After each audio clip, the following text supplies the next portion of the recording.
SuperTalk Mississippi media production. Oh, yeah. Good morning, Mississippi. Everything gonna be all right this morning. Mornings with Richard Cross. Oh, yeah. Here on SuperTalk Mississippi. Woo!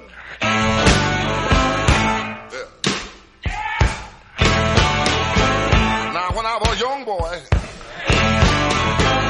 at the age of 5, my mother said I was gonna be the greatest man alive. But now I'm a man, way past 21. Hey, good morning. Welcome in. This is Mornings with Richard Cross, SuperTalk Mississippi, streaming at supertalk.fm, SuperTalk TV, and of course on your SuperTalk Mississippi radio stations. However you are listening this morning, wherever you are listening this morning, thanks for joining us as we start a new day, April 23rd, 2026. It is Thursday morning. Alongside Lance Tolbert, I'm Richard Cross. Glad to have you along. The C Spire text line is open. Some of you taking advantage already at 601-879-4395. 601-879-4395. So much happening at C Spire. Nothing better, though, right now than the Ultimate Connect bundle at C Spire. New and current customers can get a free phone, watch, and tablet, plus 100 gigs of data for just $90. There's more to see. Visit cspire.com today. Lance, good morning. Good morning, RC. Happy Thursday to you, man. To you as well. What's shaking? Oh, not much. It was funny. Kelly this morning thought today was Friday. I was like, no, this is a Cross Friday. We still got the big one tomorrow. But yeah, so we got straight. Yeah. We got that straight. Yeah. Not quite. Not exactly the same thing. I think we would have what most people would be okay with is Friday weather across the state of Mississippi today, and then kind of looking toward the weekend. Forecast for parts of North Mississippi were not great for the weekend, but seem to have gotten a little better. We will explore that in just a bit. Right now, though, we'll tell you that in Oxford today, you're looking at a high in the low to mid-80s with low 60s for the overnight low. Partly cloudy today. Going to be warm. Low rain chance with a light breeze out of the south. Just about perfect on this 23rd day of April. Starkville, same deal. Low to mid-80s for you. Low 60s for your overnight low. Going to see a good bit of sunshine today in Starkville with a minimal chance of rain, southerly winds as well. Hattiesburg, if we go a little farther south, you're going to be in the mid-80s, maybe a tick above. Could see 86, even 87 today. Around 65 for your overnight low coming up tonight. Partly cloudy, a bit more humid. We've actually kind of caught a break on the humidity for the last few weeks. But it is on the way. Slight chance of rain later in the day, maybe late this afternoon with light winds as well. That's the forecast for Hattiesburg. And in lovely Ocean Springs, you've got about an 82-degree high temperature today with a low tonight right around 60.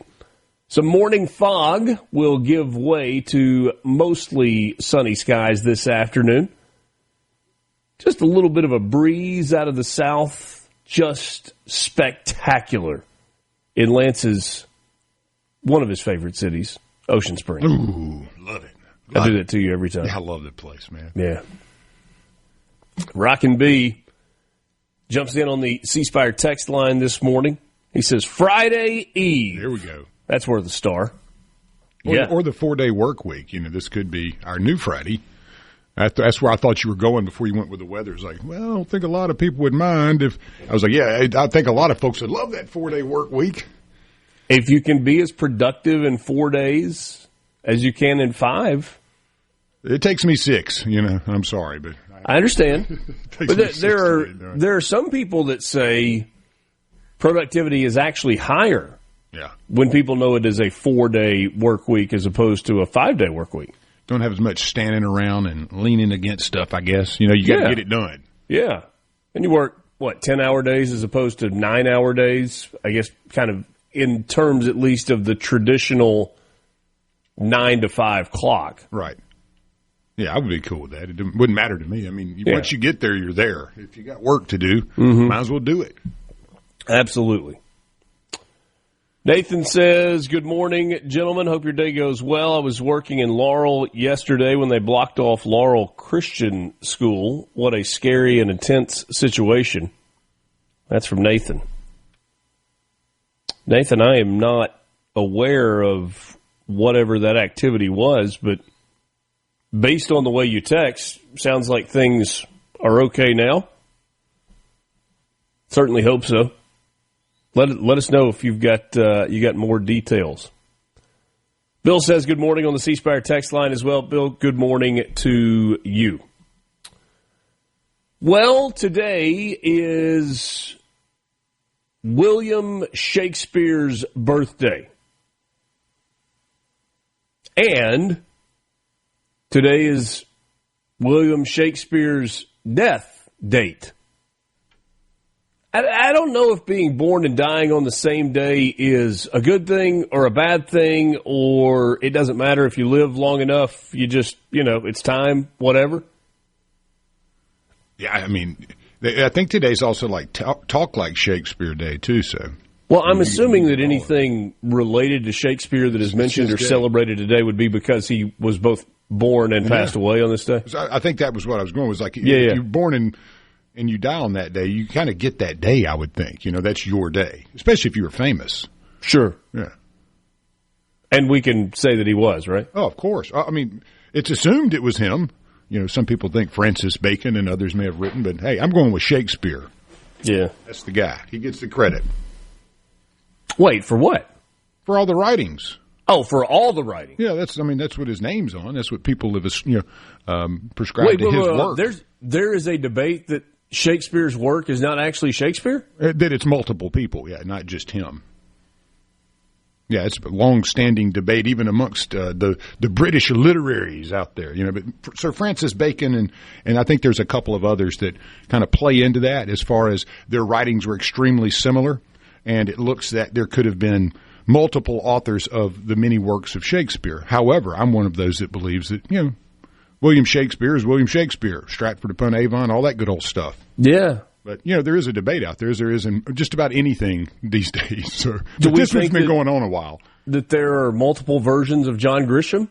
Are there other people besides John Grisham that are writing John Grisham novels? I don't think so, unless he's got him a ghostwriter somewhere tucked away in the corner. Do we afford him the same level of disrespect that we do the great Bill Shakespeare?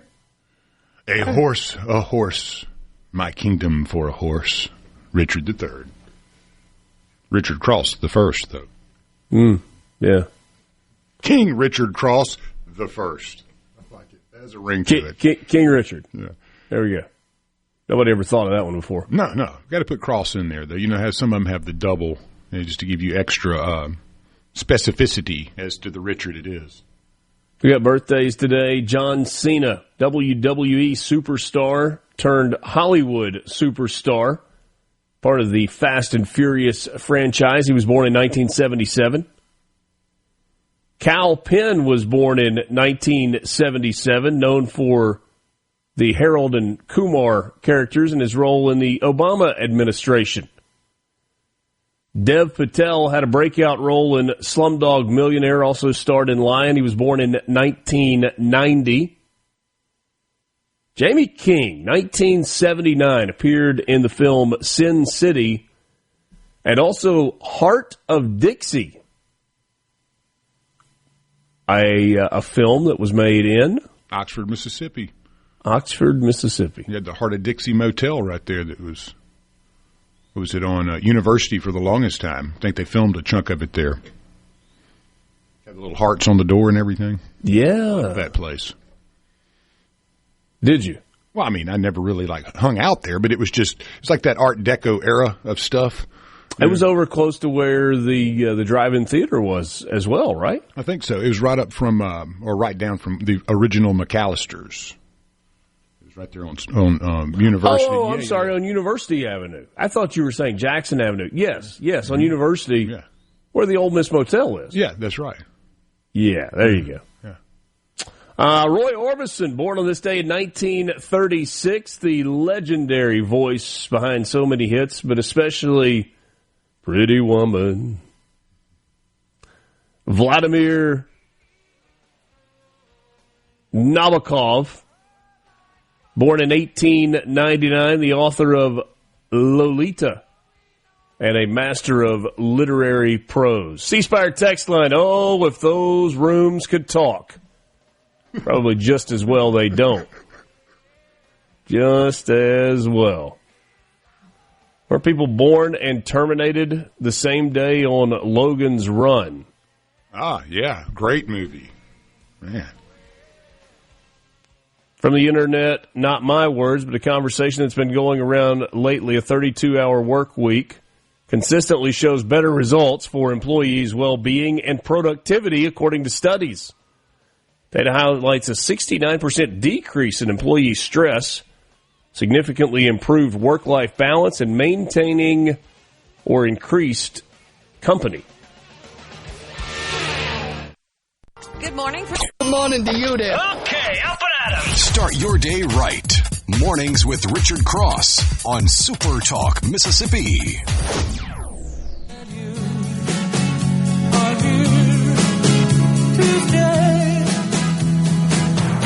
Anything you want, you got it. Anything you need, you got it. Anything at all, you got it.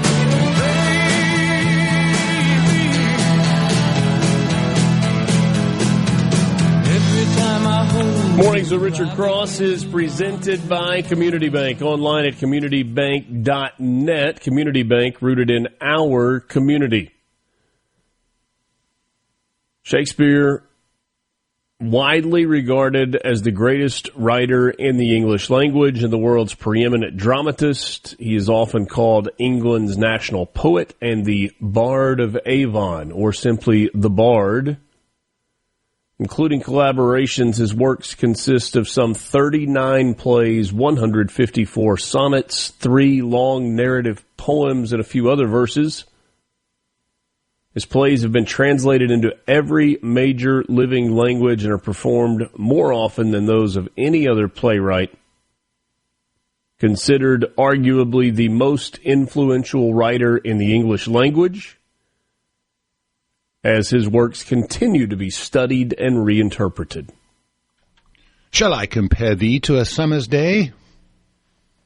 Oh, there's some great lines. I mean, I have the complete annotated works of Shakespeare. I've had it probably since I was about 15. Yeah. It's got a nice chunk of the corner chawed off of it from where one of my labs was not a Shakespeare fan, I suppose, when he was a puppy. But he came around. He came around. Sure.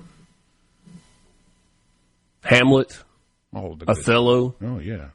King Lear. Yeah, Romeo and Juliet. And Macbeth. And the sonnets, to me, were always so great. You know, were they? Yeah, well, I mean, plays long. A sonnet's much shorter and has a scheme to it as far as the rhyme scheme. Is a little, skill in it. And he was excellent at the sonnets. A Midsummer's Night's Dream. Yeah. Good stuff. There is a question, though, Lance, and I don't know if you've explored this or not, as to whether or not he is the most famous William S.H.A. Shatner? Because when I typed in into Google, William S.H.A. was about to hit K, but right before I did, William Shatner popped up just before William Shakespeare. And I would have a hard time arguing with modern-day fame, William Shakespeare versus Shatner. I mean, goodness, I'd probably more people know Shatner on the planet than they would Shakespeare these days. Yeah, probably so. Paul in Starkville says he loves Edgar Allan Poe. I like Poe as well, yeah. Kind of dark, isn't it? It's dark, but very interesting stuff, Yeah. All right, some things that have happened on this day. We were talking about William Shakespeare. In case you missed it right out of the gate this morning, today is his both birthday and death day. I don't really recall it that, do we? The date of his passing? What his demise? what the real word would be for birth and death on the same day. Maybe somebody has a creative or useful word to describe that. A true circle of life. There you go. We also had the death of Miguel de Cervantes, the author of Don Quixote. Now, does he actually get credit for writing that, or is there a rumor that somebody else maybe? You never know. It's 1616, so. Yeah. 1661, King Chuck II is crowned King of England after the monarchy is restored. His friends called him Chuck. The rest called him King Charles. 1928, William Wordsworth's Prelude is published posthumously. In 1940, the element plutonium is first produced and isolated by scientists at Cal Berkeley. That was in 1940. In 1995, UNESCO, to promote reading and literature, established what has become World Book Day. 10 years later, the world really changed. 2005 was the year. The web address was youtube.com. The first ever video, Me at the Zoo, was uploaded to the old youtube.com, marking the start of the platform YouTube. That's amazing, though. I mean, 05 seems like it was sooner. I mean, further back than that, but I mean, I figured it'd be like a how-to video. But Me at the Zoo, I'm gonna have to go back and watch that one. Pretty boring, I'm sure, but that's where it starts, huh? Yeah. The embryonic phase of YouTube. Me at the Zoo. Wonder if the monkeys were throwing anything. And now you can find almost a video on how to do anything. Oh, of course. Yeah, I mean, the best ones are watching the people that are trying to get better at golf, and they buy up all the junk, and then they video themselves with like 42 contraptions, and then the big circle thing they're swinging it. I mean, I get the biggest kick out of watching those. It's like Tin Cup in real life. Yeah, I look like an idiot down here. Like, what do you think you look like when you're out here shooting chili peppers up Lee Jansen's? Yeah. Heine. I mean, it's like a real world, like Dorf on golf, you know. Oh, I'd not thought of Dorf in years. I love that. It's the best stuff. What a great pull. Yeah. Outstanding. Thank you, sir. Thank you. You, sir, have earned your paycheck for the day. Fantastic. And today, 3 years ago, Elizabeth Holmes reported to prison after being convicted of fraud tied to her company, Theranos. Hey, honey, I'm taking the top bunk. You think that's how it went when she came in? Hey, that's Elizabeth. Get out of my way. I'm taking the top bunk. Very few pictures of her. Very few on-the-record interviews. Have you read much about her? A little. I mean, yeah, I know enough that she's out there, man. Whew. From what I've learned, I mean, you know, the relationship with the boyfriend thing makes it even weirder. Yeah, and she was the first, or she was the youngest self-made female billionaire? Well, so she says, yeah. Well, I'm kidding. I mean, according to Forbes, yeah, she pumped it up a little bit. As one of them pumping it and dumping it. She was an old scammer. Oh yeah. All right, let's get to some news headlines this morning. Compass Data Centers in Meridian has its first publicly announced tenant. Technology company Cordero LLC announced a $100 million investment yesterday. The investment is expected to create a couple dozen new jobs. According to the Mississippi Development Authority, Compass Data Centers announced plans last January, so not January of 26, but January of 25, to develop a $10 billion campus in Lauderdale County featuring 8 data centers occupied by individual tenants. One of them now is going to be Cordero. State has approved Cordero for its data center incentive, which entails multiple sales and use tax exemptions based on the company's expectation of creating new jobs. The city of Meridian and Lauderdale County are also assisting with the project. Hey, you know the folks at Compass who said we were going to go down this road had to be excited to see somebody sign the dotted line. Oh, yeah, that was some relief there. Yep, absolutely. Yeah, we got it. We're rolling now. On Earth Day 2026, which was yesterday, the American Lung Association released its annual State of the Air report. It did not yield very good news for our home state, the Magnolia State, right here in Mississippi, saying that Mississippi children in particular breathe some of the dirtiest air in the country.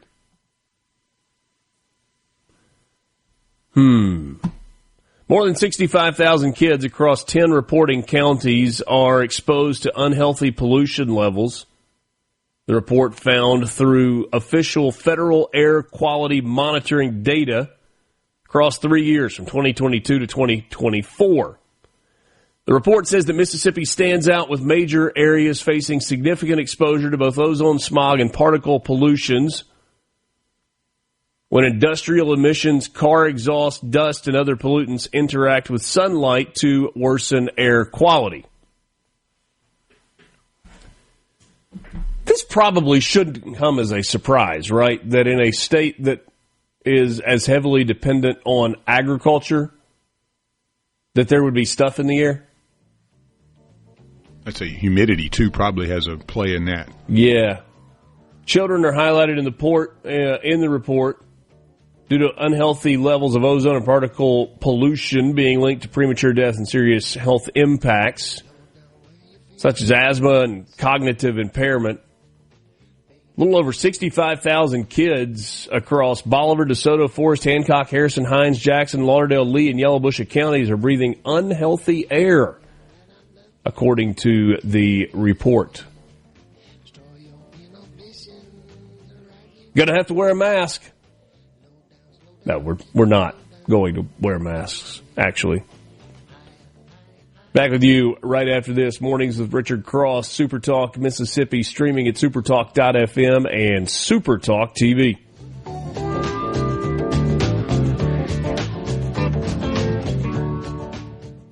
From the Seabrook. Wake up! Wake up! Rise and shine! Start your day right. Mornings with Richard Cross. Nice early morning surprise. On Super Talk, Mississippi.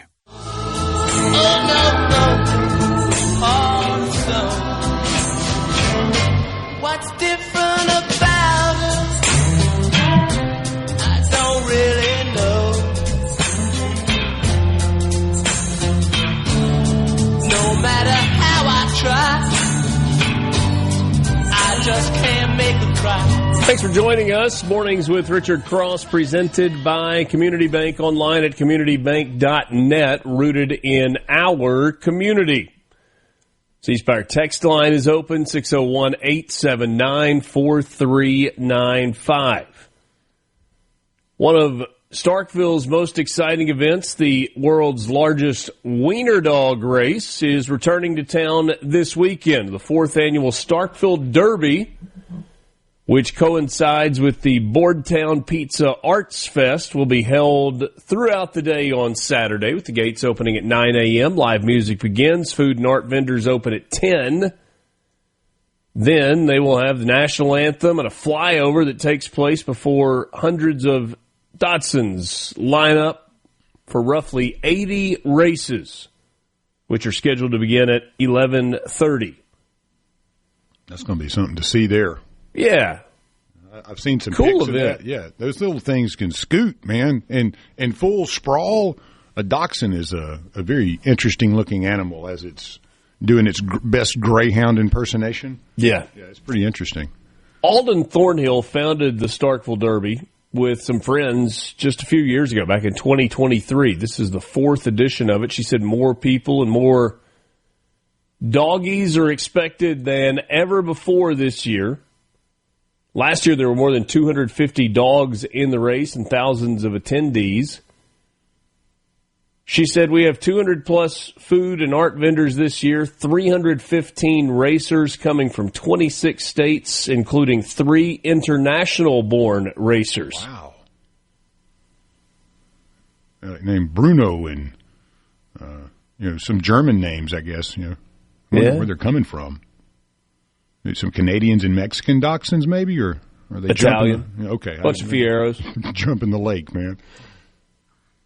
So the races will be by category: puppy, adult, and senior, and be broken into randomized heats of about 5 dogs per run.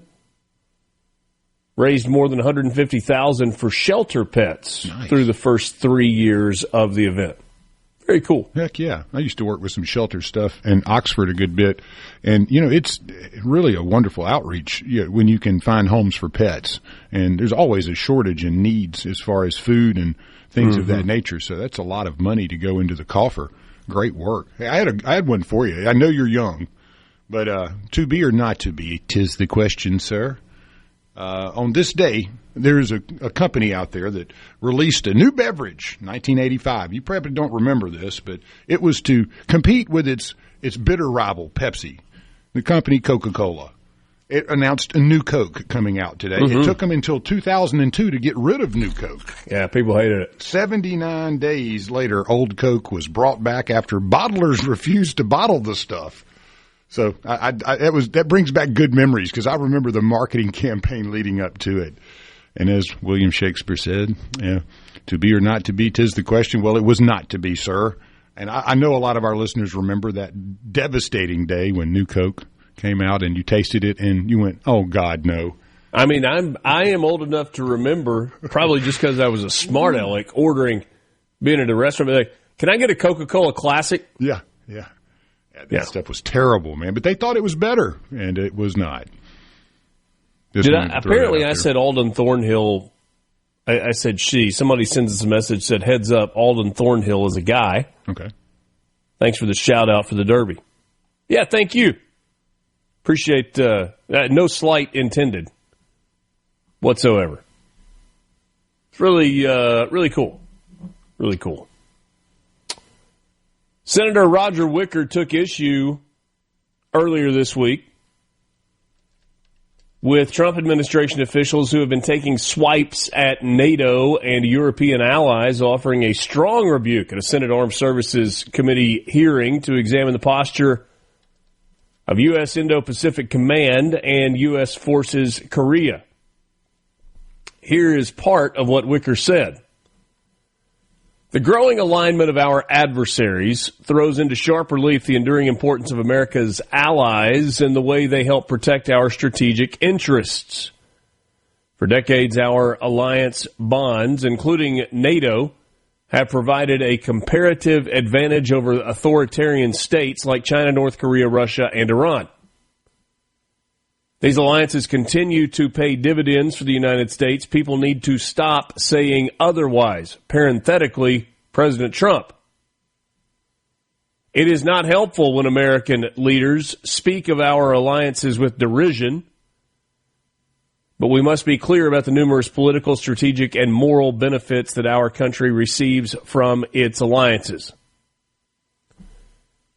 Though Wicker did not directly rebuke Trump, the senator went on to say some have suggested that U.S. allies have become little more than dependents on the United States. He did go on to talk about the idea of shifting responsibility versus shared responsibility, and said he was all for shared responsibility, but in terms of shifting, not so much. On the surface, I agree with everything that comes out of Senator Wicker's mouth there. And I understand his perspective on this on the Armed Services Committee. But you get a little bit of everything with Donald Trump. And we've got about half a century's worth of evidence that just kind of asking the other members of NATO to take some of the responsibility off of us doesn't really work. It took threats and cajoling and a at least public willingness to step away from NATO altogether and let them fend for themselves, and honestly a public shaming to get this to the point where they were willing to carry more of the load, to get everybody to that 2% threshold and in some cases higher of GDP. And so to me, it's a little hard to have your cake and eat it too, as is the case with so much of Trump, right? You can like this and not like that, but you kind of have to either take it or leave it as a whole. Because with the good, and if we're being honest, in terms of governing and policy, if you are a Republican, there is a lot of good under Trump. But good gracious, it's a daily thing where you want to pull your hair out too. And you're like, just stop that. Just don't do that. And so maybe it's a little bit of damage control that Senator Wicker is working through on that committee. But where is NATO today to compare to where they were? And oh, by the way, those public swipes and those public statements are on the heels of 6 months ago, Mark Rutte sitting there and going, when the United States needs us, we will be there. Period. And then over the last couple of months, the United States needs you, NATO. Yeah, we're going to sit this one out.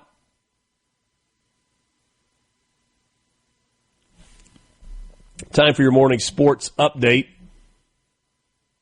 Brought to you by Pearl River Resort, online at pearlriverresort.com. Pearl River Resort, your home for family fun, casino thrills, and live entertainment. Visit them online at pearlriverresort.com. Alabama has reached a new 7-year contract with football coach Kalen DeBoer that will pay him $12.5 million per season. The new agreement was approved by the Alabama Systems Compensation Committee during a virtual meeting yesterday. Added 2 years to his deal, set to expire on January 31st of 2033. The new agreement includes a buyout of $10 million through the end of January 2027, and then it drops by $2 million in each of the next 2 years. That is what DeBoer would have to pay Alabama if he wanted to leave. The cost of them firing him is far more significant. We'll get to what the baseball schedule looks like coming up in just a bit. Administrators at Thrasher Attendance Center in Booneville announced yesterday that the school has seen a decline in the number of students who sign up to play middle and high school football. And the drop in roster numbers have made it difficult for the teams to be successful and competitive. Here's their statement. More recently, the low numbers have reached a point where safety has become an issue for the young men who are stepping onto the field to represent our school. Football is a physical game, and asking 11 to 15 young men to play every snap versus some of the strongest competition is dangerous and most assuredly not in their best interest. So at least for now, Thrasher hanging up the football cleats. That's an abbreviated morning sports update brought to you by Pearl River Resort.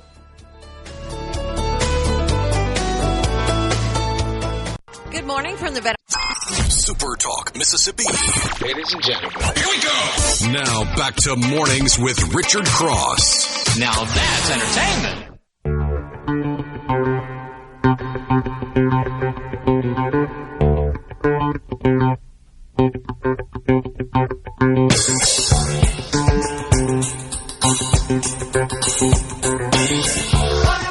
Mississippi Lottery update brought to you by the Mississippi Lottery online at mslottery.com. No jackpot winner for Powerball last night, and so Friday night's drawing. No. Saturday night's drawing. Yes. Saturday night's drawing for Powerball will be up to 118. Good grief, Lance. It says it right there in front of me.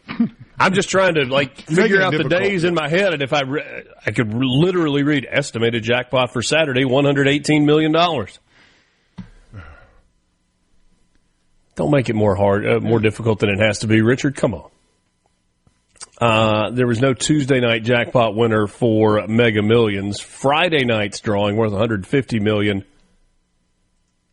With an estimated cash value of $67.3 million. We've been reminding you to download the Mississippi Lottery app. It is free for you in the App Store and in Google Play.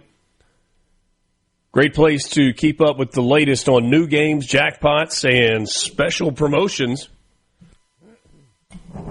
Simple, convenient, and it keeps the fun going with the Mississippi Lottery. I want to go back to the story just a second ago about Thrasher Attendance Center getting rid of football, at least for now. Last year, and Thrasher plays at the 1A classification. They went 0-11. They were 0-3 in district play. Their closest loss all season was 2-0. They lost to Hatley 2-0. For the year, they were outscored 451-72. If you care about football and you care about the things that football does and can teach, it's a sad deal when a high school has to give it up. But tip of the cap to the people at at Thrasher that said, hey, this really not a good idea. It takes 11 people on the field at one time to play in a football game. We have, at most, 15 that are doing this. Bad idea. Yeah, you basically have a baseball team playing football full time. You know, like 15 kids. Half a baseball team. I'm just saying. I mean, like 15. Yeah. You know, that's a full squad of baseball in high school, just about. So I mean, I'm with you. That's dangerous. Mm-hmm. Covering high school football on Friday nights. I mean, there's some really, really good teams in the 1, 2, and 3A. I mean, so you need more kids than that. That is definitely dangerous. The SEC baseball weekend begins tonight. 2 games, none of them involving our Mississippi teams. Number 13, Alabama, travels to Knoxville to take on the Tennessee Volunteers. That game on ESPN2.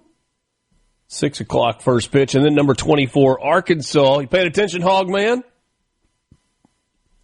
On the road, headed to Como. They are taking on the Missouri Tigers. The struggling Missouri Tigers. Arkansas 9-9 in the league. Missouri 3-15 in the league. Perhaps the Missouri Tigers just what the Hogs are looking for. Just what the doctor ordered, if you will. You know what I was thinking? I was just thinking it must be nice to have that weekend where you get Missouri on the schedule. Yeah. Ole Miss does or maybe you could get South Carolina on the schedule. Surely one of them, though. Yeah, it's tough when you draw neither of those. Neither. Rest of the weekend, number 7, Texas A&M is at number 21, Florida. Kentucky is at South Carolina. Number 14, Oklahoma at number 11, Auburn. LSU is at number 15, Mississippi State. Don't know if you saw this or not, but Jake Brown, home run leader for LSU, he is out for the year. Ooh, had surgery earlier this week. Always hate to see injuries. Mm-hmm. Hate that, especially great player too. But you think with all those LSU fans in town in Starkville, hopefully one of them won't grab one of those dachshunds and fry it up as a corn dog or something. I knew exactly where you were going with that. I'm sorry, I had to, man. Number 4, Texas is at Vanderbilt. Number 5, Georgia in Oxford to take on number 17, Ole Miss. Series gets started at 6:30 on Friday night.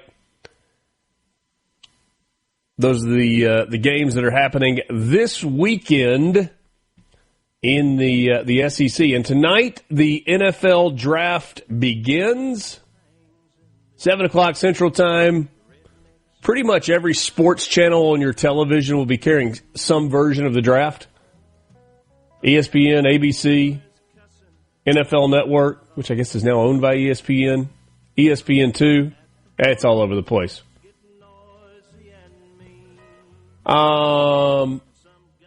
Draft is in Pittsburgh this year at Acrisure Stadium, the home of the Steelers. Rounds 2 and 3 are on Friday, and then rounds 4, 5, 6, and 7 happen on Saturday. You'll see a list of players with a chance to be drafted from the state of Mississippi. Check out the story from Caleb Sailors online at supertalk.fm. 7 o'clock hour on the way. Much to discuss with you this morning. This morning's a Richard Cross presented by Community Bank. We're back right after this. White socks and blue ribbon beer. The views and opinions expressed by the hosts, guests, and callers on this show are not the opinions of TeleSouth Communications, its management, or advertisers. It's time to switch on. Mornings with Richard Cross. On Super Talk, Mississippi. Yeah!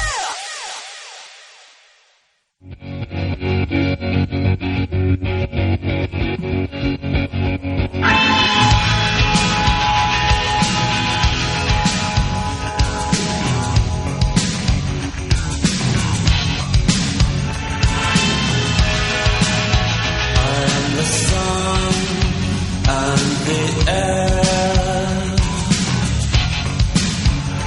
of a shine that is coming out of a border.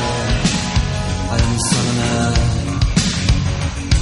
of nothing in particular. Good to be with you. It is Mornings with Richard Cross, Super Talk Mississippi, streaming at supertalk.fm and SuperTalk TV. Thank you for starting your day with us. Thanks for hanging with us for a little while, wherever you're listening, however you're listening.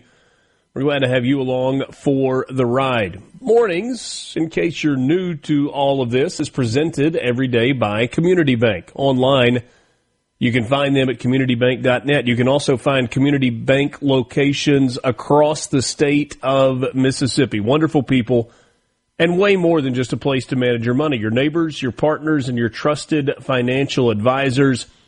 At Community Bank, we are dedicated to our customers, committed to your success, and always here when you need us. Community Bank, rooted in our community. Member FDIC.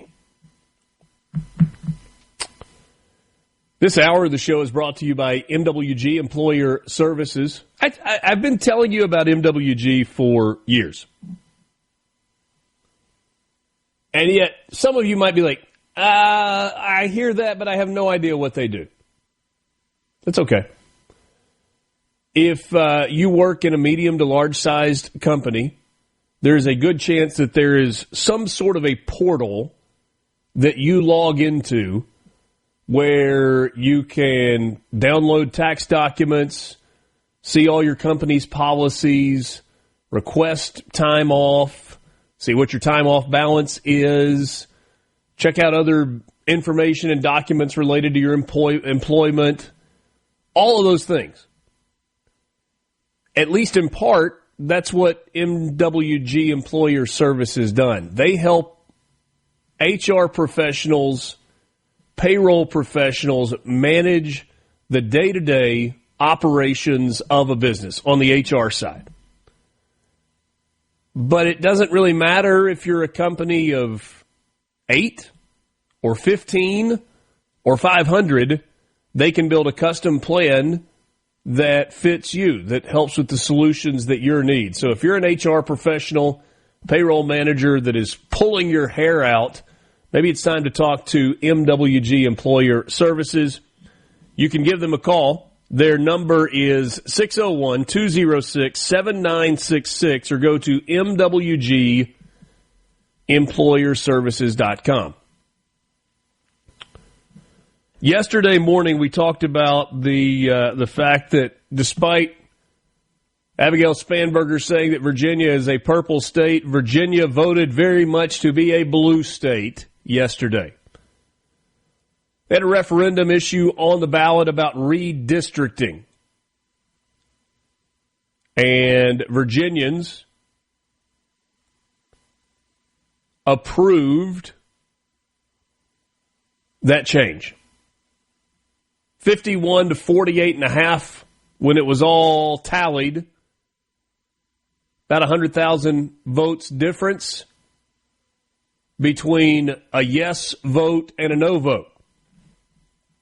Well, things got interesting last night. I know you were shocked to find out that the results of the referendum, the election, were challenged. I know you're shocked to hear that. That never happens. And yet it has in Virginia. Jonathan Turley reports last night a Virginia judge just blocked the state from certifying the results of Tuesday's congressional map referendum as unlawful. On what grounds, Judge? Judge Jack Hurley Jr. ruled that Democrats did not follow the correct procedure for a constitutional amendment.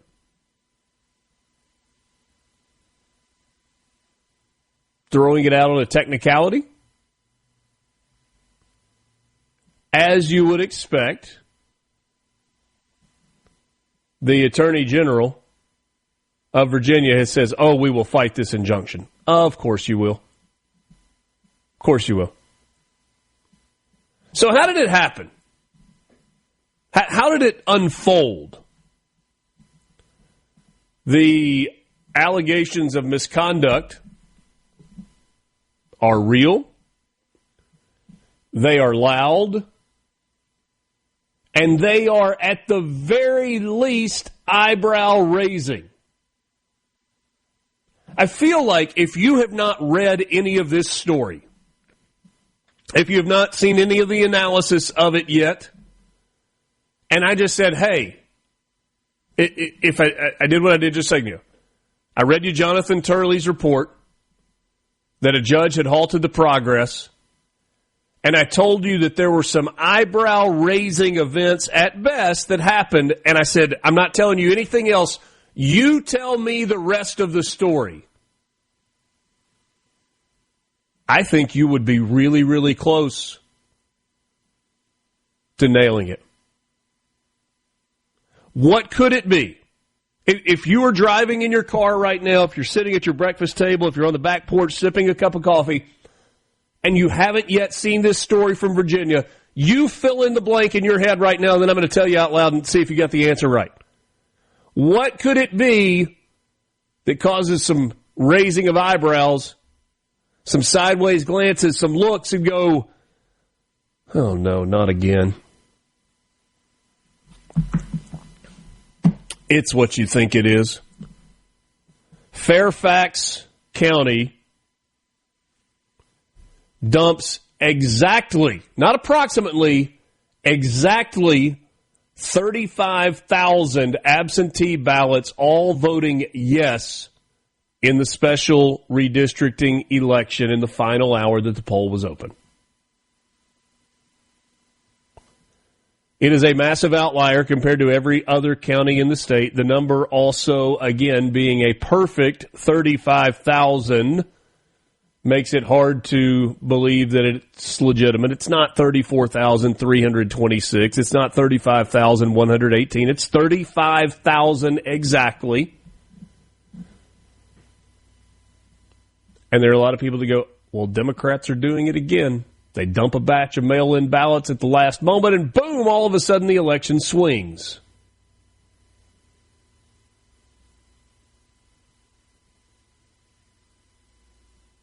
Does that mean it was rigged? It doesn't. Is Walter altogether justified in asking this question? Are we playing the fake election gig again? You know what, Walter? That is It's a good question. It's a reasonable question. And I'm thankful that we live in the state of Mississippi, where it's not a question that we have to ask the day after an election. Congratulations. Well done. Tip of the cap to our Secretary of State, Michael Watson, and his entire team. They have beat the drum of election integrity in Mississippi. They have said paper ballots with a digital trail, poll workers, voter ID. You can rest assured that our elections in Mississippi are safe and secure every single time.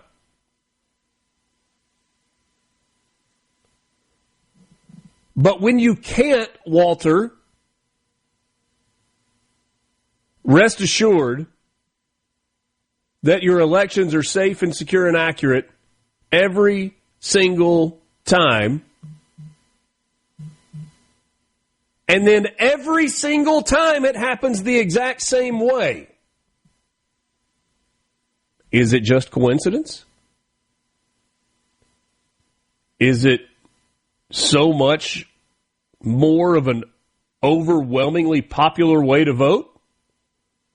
Mail-in ballots for people that are on one side of the issue than the other?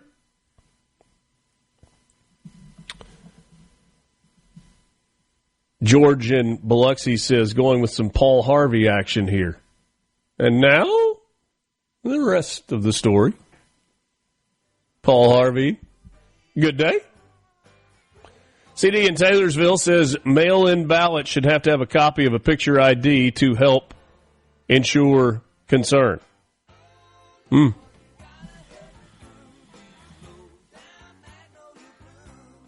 Brent from Caledonia, you're sitting at your table on the back porch sipping a cup of coffee. Does that mean he is? Or was he making fun of me or saying I was doing that? I'm thinking he was saying he was. Oh, yeah. Good for you, Brent. What a way to start the day. There's some interesting analysis of what happened in Virginia. Got that for you.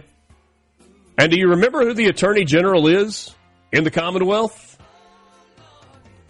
I'll tell you when we come back, just in case you've forgotten. Back right after this. Mornings with Richard Cross.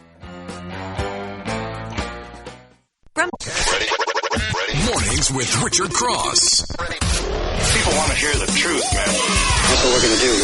Super Talk, Mississippi.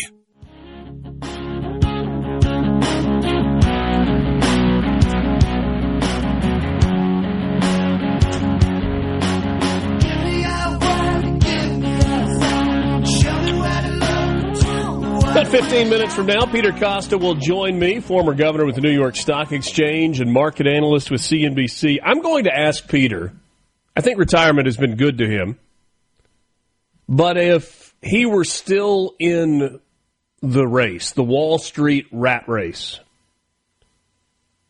would these be days where he is chomping at the bit to get to work, excited about the up and the down and the hither and the yon of the market? Pause. I think that's the second time this week I've used the phrase hither and yon.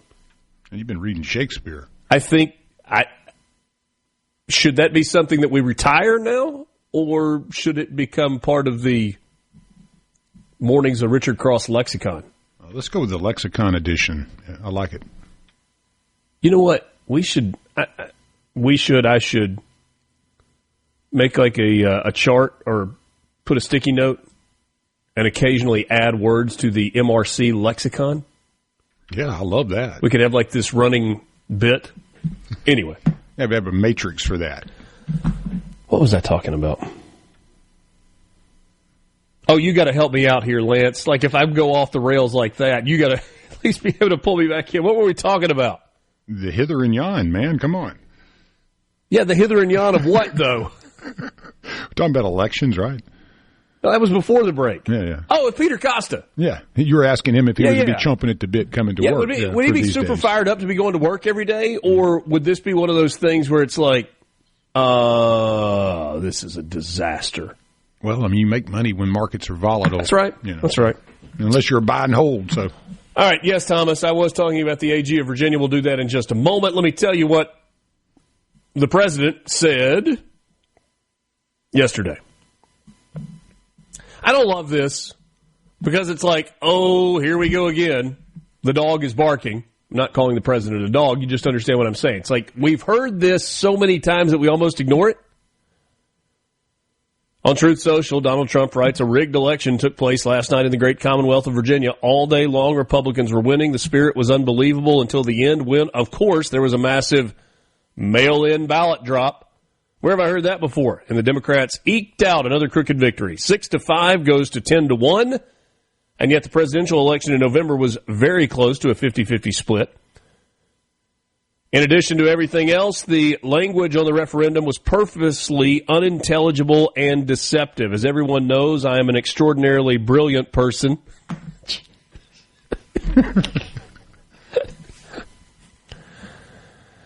And even I had no idea what the hell they were talking about in the referendum, and neither do they. Let's see if the courts will fix the travesty of justice.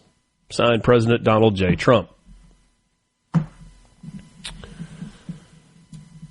The Virginia Attorney General has pledged to appeal the injunction, as you would expect the state's Attorney General to do so. Who is the Virginia Attorney General? His name is Jay Jones. Does that ring a bell?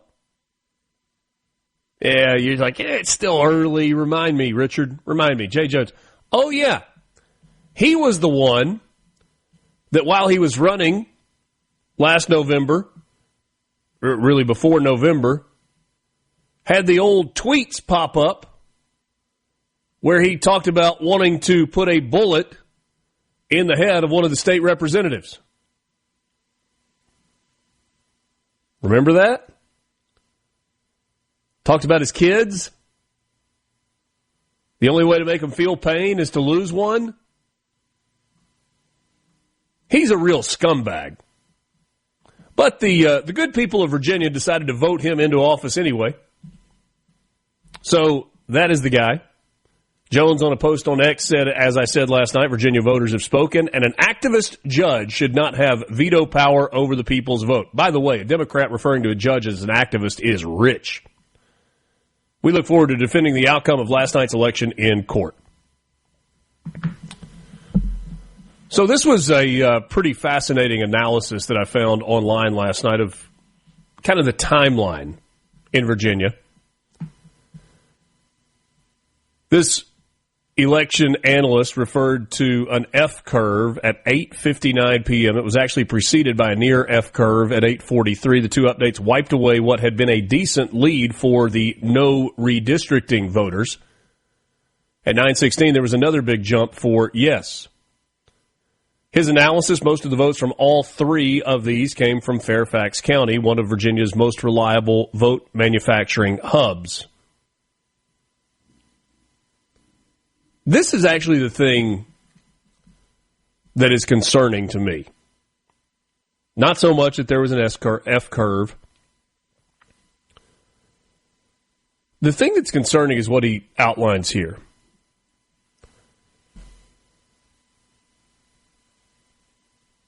Vote totals going down rather than up.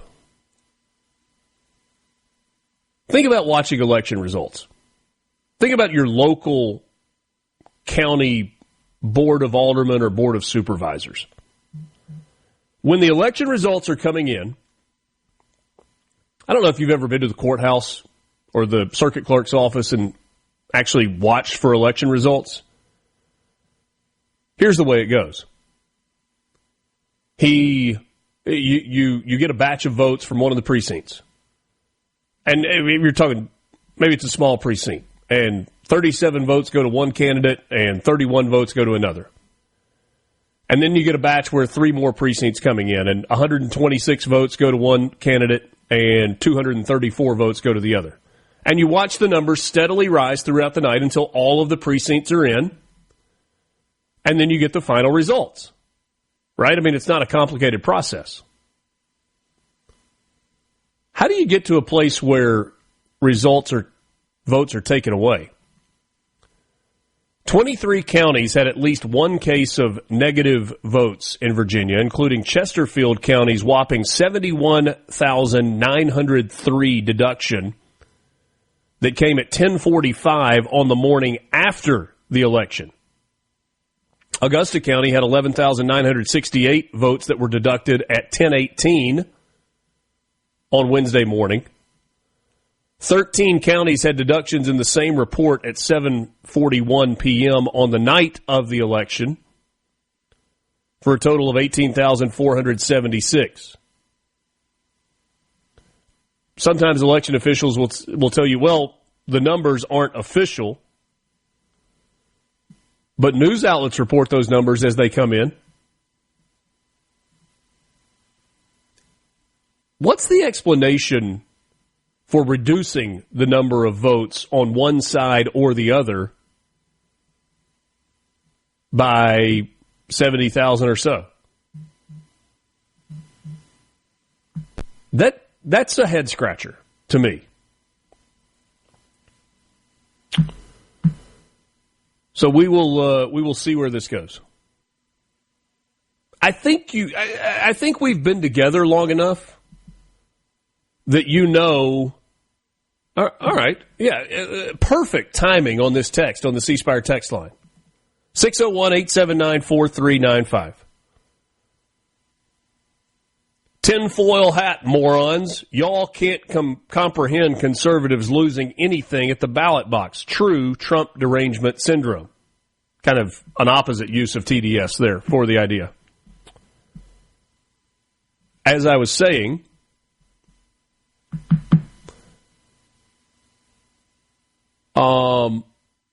I think we've been together long enough that you know that I'm not a conspiracy theorist. I'm not the guy that's constantly looking out the window to see if there are black helicopters flying around. I'm not the tinfoil hat guy. I'm just not. I generally think there's a rational explanation for most things that happen. But I don't know how you look at this particular instance in Virginia, how you look at election results with the way they happen in Pennsylvania, how you look at the election results from Georgia in the 2020 election and go, oh yeah, everything is absolutely on the up and up. There just happened to be a water main that burst that happened to shut it all down for the night, and everybody went home, and maybe they didn't really guard the ballot boxes and all of the results as well as they should have, and then you go back to work the next morning and, whoo, man, what a change we had.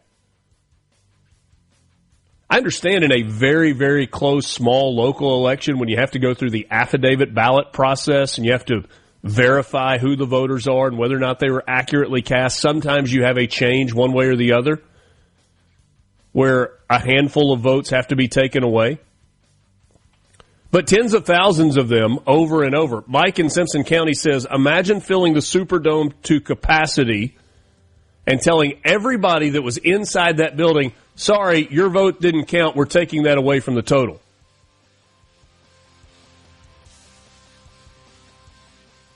I'm not a tinfoil hat guy. I do not scream conspiracy every time an election is lost by a Republican. But it is absolutely curious, and it makes you cut your eyes and raise your eyebrows a bit. Peter Costa's next. From the Seabrook Digital.com. This is brought to you by Covington County Hospital in Collins, where your health matters. What are we going to do? Rise and shine with information and insight. Check it out. Mornings with Richard Cross, Super Talk, Mississippi. Born with a weak heart, I guess I must be having fun. Unless we say about it. Right now at C Spire, new and current customers can get a free phone, watch, and tablet, plus 100 gigs of data for just $90. There's more to see. Visit cspire.com today. Happy to welcome our first guest this morning. He is Peter Costa, former market analyst with CNBC, a former governor with the New York Stock Exchange. My friend, Always a pleasure to visit. Peter, the stock market has been setting record highs. We saw it at the end of last week. It has happened again this week, all while we have a war happening in the Middle East, which leads me to this question, said best by the great Vince Lombardi. What the hell's going on out here? What is going on with the market right now, with the way that is reacting to the news that is changing, if not daily, maybe hourly, out of the Middle East with the war on Iran, with the clampdown on their ability to make money, with the Strait of Hormuz and everything else? Good morning, sir. Hi, good morning, Richard. All right, this is a multi-layered question and answer. I'm going to have to say that there's two different themes going on right now. You have very substantial earnings. The earnings period has started. The banks have done very, very well. And when banks are doing well, the economy is still in good shape. And I think that there's investors that believe that longer term, looking out 3, 6, 9 months, 2 years, whatever the case may be, there are still investment opportunities and they don't want to miss out on the movements that are going on in the market. With that being said, though, what happens in this market is what I'm seeing, and I think everyone can see this, is that anytime there's any kind of news, be it positive or negative, markets react very quickly. That's not mom and pop getting on the computer and going on the Charlie Schwab account and selling stock. That's computer generated programs that are just reacting to the news. And in the morning they can react one way, in the afternoon they react another way. So to me, you see the volatility, the midday and the midweek volatility. It's not concerning to me because it is just reactionary. My bigger concern is I think that the market right now, and I've said this for a while, I think the market's a little overpriced. I don't think it's that far overpriced, but I do think that we are a little ahead of ourselves as far as like the economy. But we have, the earnings have been good, and you cannot dispute when a company comes in and like a Goldman Sachs and reports multiple $1 billion in profit. You can't dispute that fact, and I think that's a lot of investors are holding on to that as a reason to get involved, is that the banks and the financial institutions are still doing very, very well. I mean, they're going to me, the way the government after 2008, it tightened the screws on them, and then over time those screws got loosened an awful lot, and banks can make money pretty much anytime. So, that's early on. From your seat, when you say banks are doing well, are you talking about Community Bank and Bank Plus and the local Planners branch, or are you talking about institutional type banks like Goldman Sachs that you mentioned, and some of these massive financial institutions?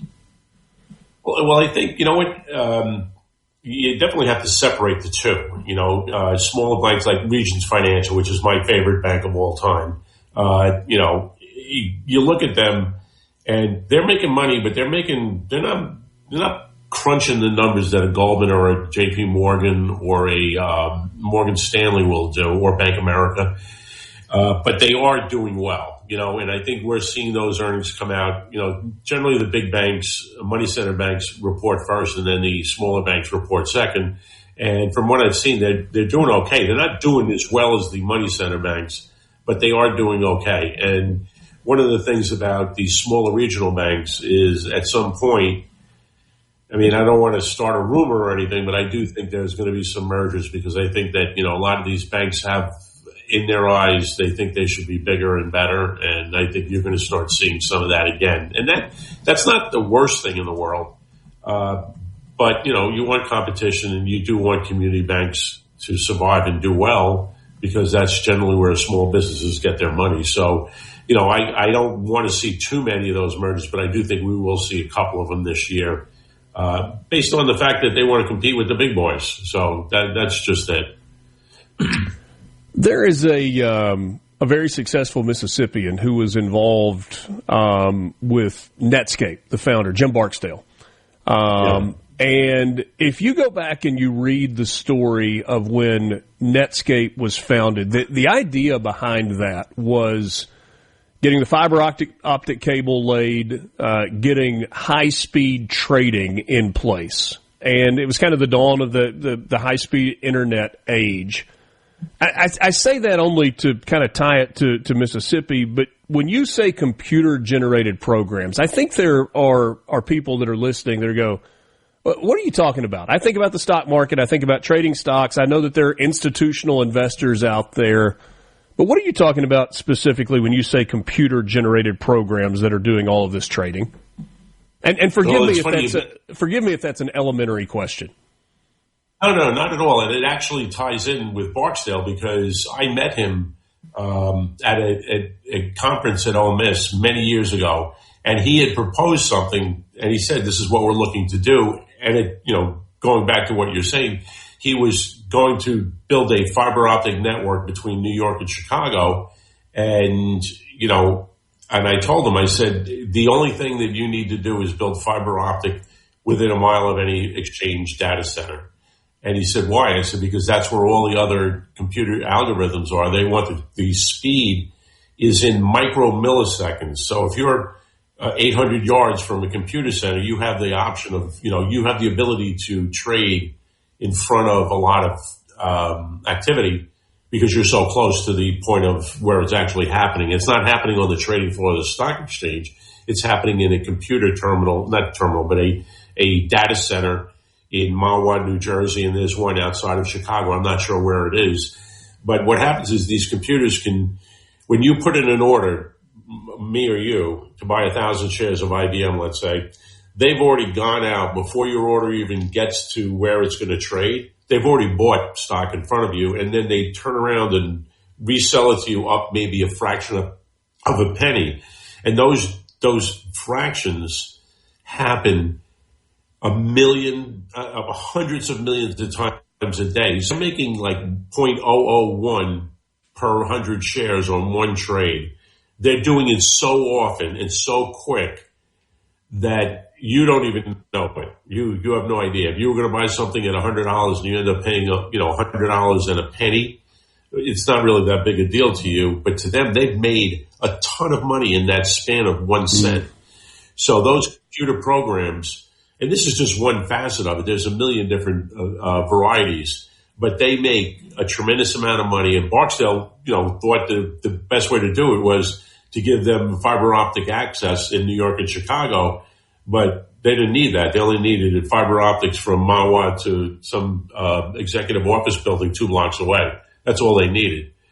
And it's been going on for a long time. And the exchanges don't fight it because it does provide liquidity. And you know what? At the bottom line for me and you, we want liquidity. We don't want to buy something that we have to pay up 15 or 20 cents because there's no liquidity. So the computers add that liquidity. I'm not a big fan, but they make hundreds of millions of dollars a year. It's a very quiet business, and they never complain about anything because they have it all figured out. And their risk is minimal because at the end of the day, they don't have any positions. So their computers can be trading all day long and have no position at the end of the day. Oh, wow. And that's the whole, you know what I mean? So there's no risk overnight. Now, the only risk is if, markets change, and then they're going to take advantage of that as well. Yeah. Visiting with Peter Costa, former market analyst with CNBC and a former governor with the New York Stock Exchange. We talk financials with him on a fairly regular basis. And, we look at the local level and how we individually are being affected when we pay $4 a gallon for gas, or, the cost of a gallon of milk or a dozen eggs is twice what it was a year ago or 2 years ago or 3 years ago. How do you, and we've only got a minute until the break, so we have to come back to this on the other side. How do you dovetail the stock market setting all-time record highs over and over, and the president pointing to, hey, the stock market is roaring, with, yeah, but I've got less money than I had in my pocket or in my bank account or in my savings account than I had just a couple of years ago? Well, traditionally, they've gone hand in hand. How well you're doing at home with your finances generally the market will do well. If you're struggling at your job, the market's going to be struggling as well. What we're seeing now is we're seeing a disconnect between the actual consumer in the United States and what's going on in the market. And the markets are being generated and driven by larger investors, and a lot of us will be on we're the fear of missing out thing, but we're usually the last one to the party. So when you start seeing a lot of retail investors get involved, you'll know the market has reached the top. Peter Costa is my guest. We're going to take a quick time out. We've got more coming up with him in just a moment. Mornings with Richard Cross, presented by Community Bank. From the Venable Glass Trap. Hey, how's it going, man? The news you need. Every 10, 15 minutes, there's something. The talk you love. They really talk about the things that matter. I'm into all that stuff. Mornings with Richard Cross. Super Talk, Mississippi.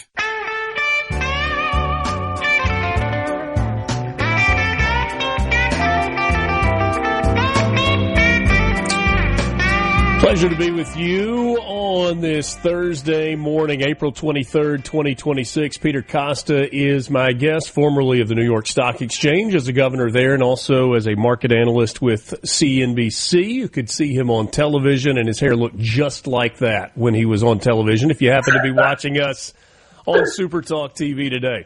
Hey, we got a question, Peter, on the C Spire text line, and I know this is one of your favorite topics to opine on and perhaps to get your dander up a little bit.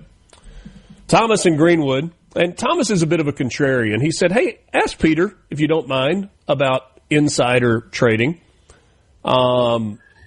It's something that we talk a lot about with elected officials in D.C. We know that those people are privy to information that the general public is not privy to.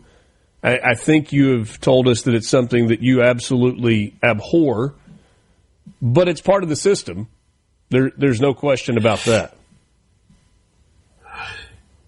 Well, I mean, one of the things about insider trading is the SEC is not focusing on it right now. And they haven't in the last couple of years, unless it's egregious. They also have not got a very good track record as far as prosecuting insider trading.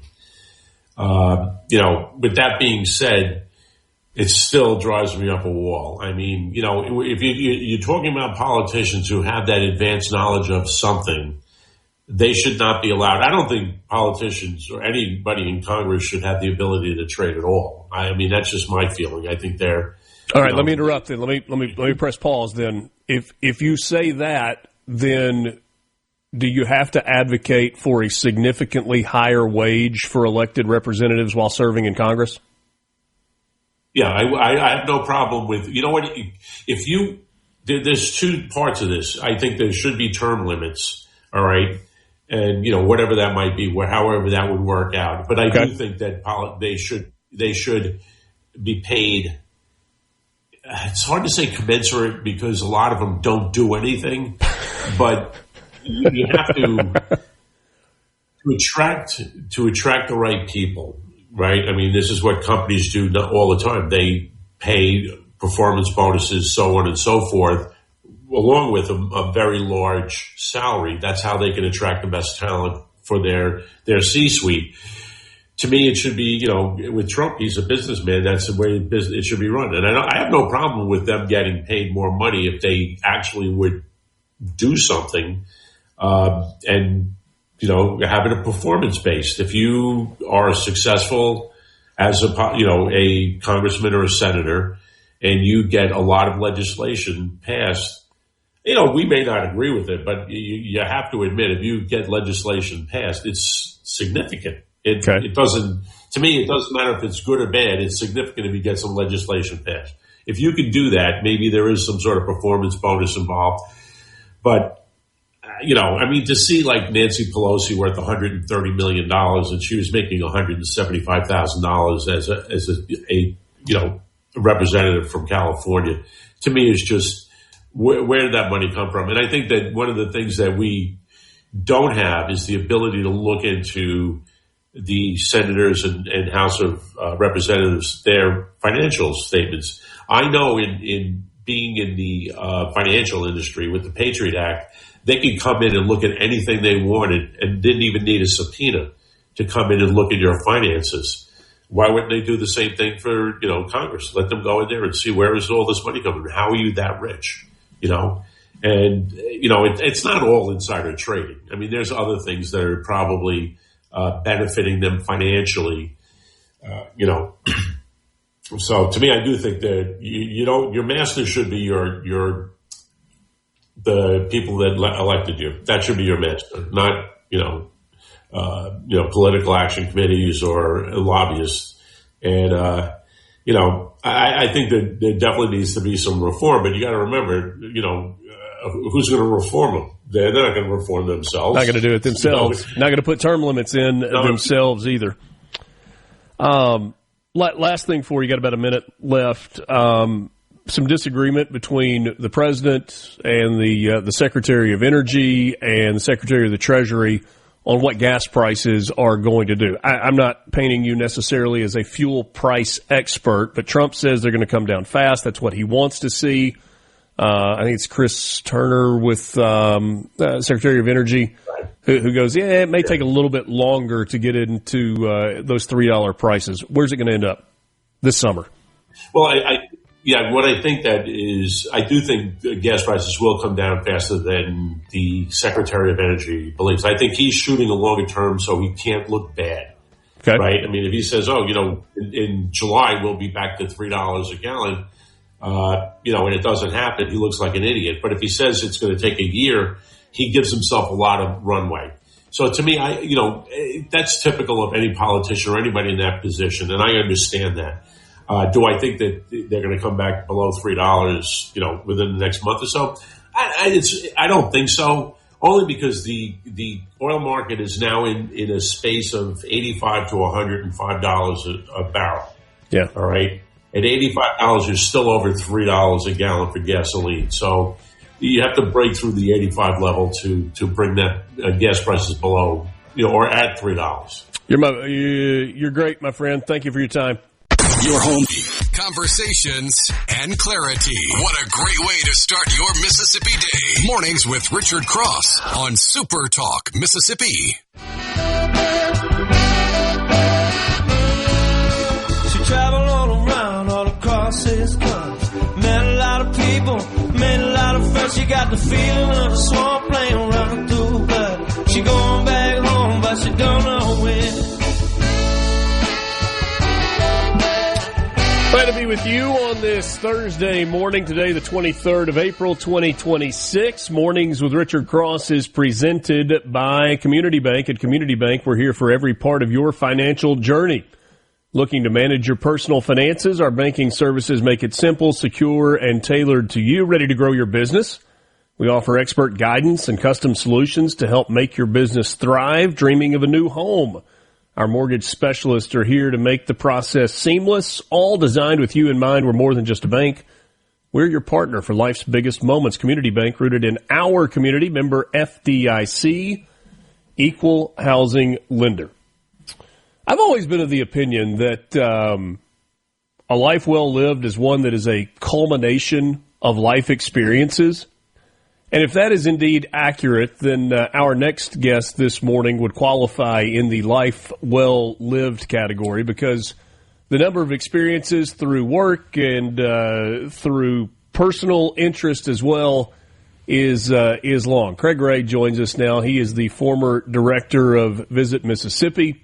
He has worked in the White House. He has worked as in Advance, which is getting events ready.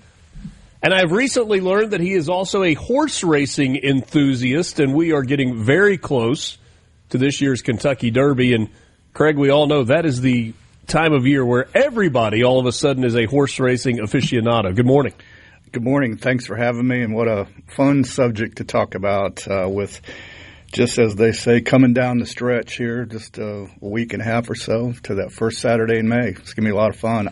This is the first year I've missed it in a while. I'll be handicapping all the way up to it. I have a niece that's getting married that week. But I've been to 14 derbies, and I'm always there in spirit when I miss it. So it's very much exciting time for all.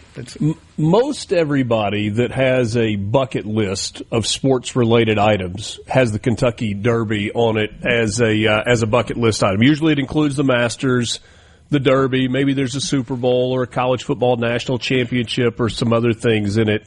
In terms of experiencing the Derby in person, lots of people have done it, but so many people haven't and want to. What is your advice for a first-timer, for somebody that's going to the Derby for the very first time or says, hey, in the next 2, 3, 5 years, I want to do it and I want to do it right?